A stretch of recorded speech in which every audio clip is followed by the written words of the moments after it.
These men are on a mission. Each of them wants to see their hero named as Britain's greatest general.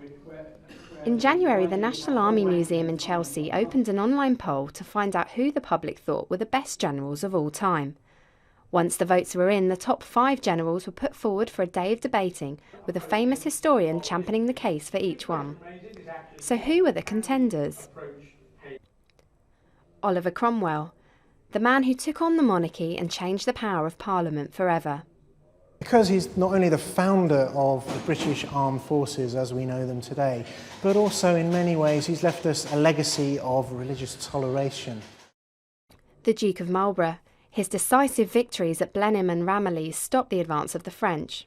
He defeated the marshals of France, and as his great descendant said, through all the difficulties and uncertainties of warfare, he produced victory with almost mechanical certainty.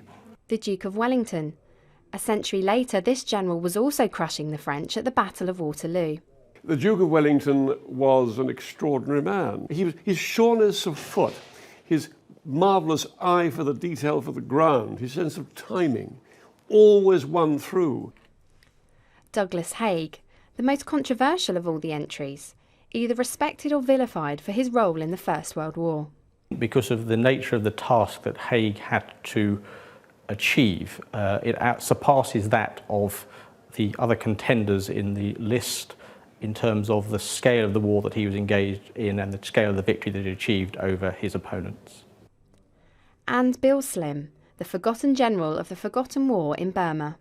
Slim was the epitome of the soldier's soldier. Men loved him in a way that they didn't ever love Marlborough. Although Marlborough was Corporal John, they didn't love Wellington in the same way that men loved Slim. This room is dedicated to some of the greatest battles in our military history, but today's battle has been to find out who will be named Britain's greatest general. After an afternoon of fierce debate, it was time to vote and find out who the public thought had the edge over the rest of their competitors. But they couldn't pick one winner. Coming in joint first place were Bill Slim and the Duke of Wellington.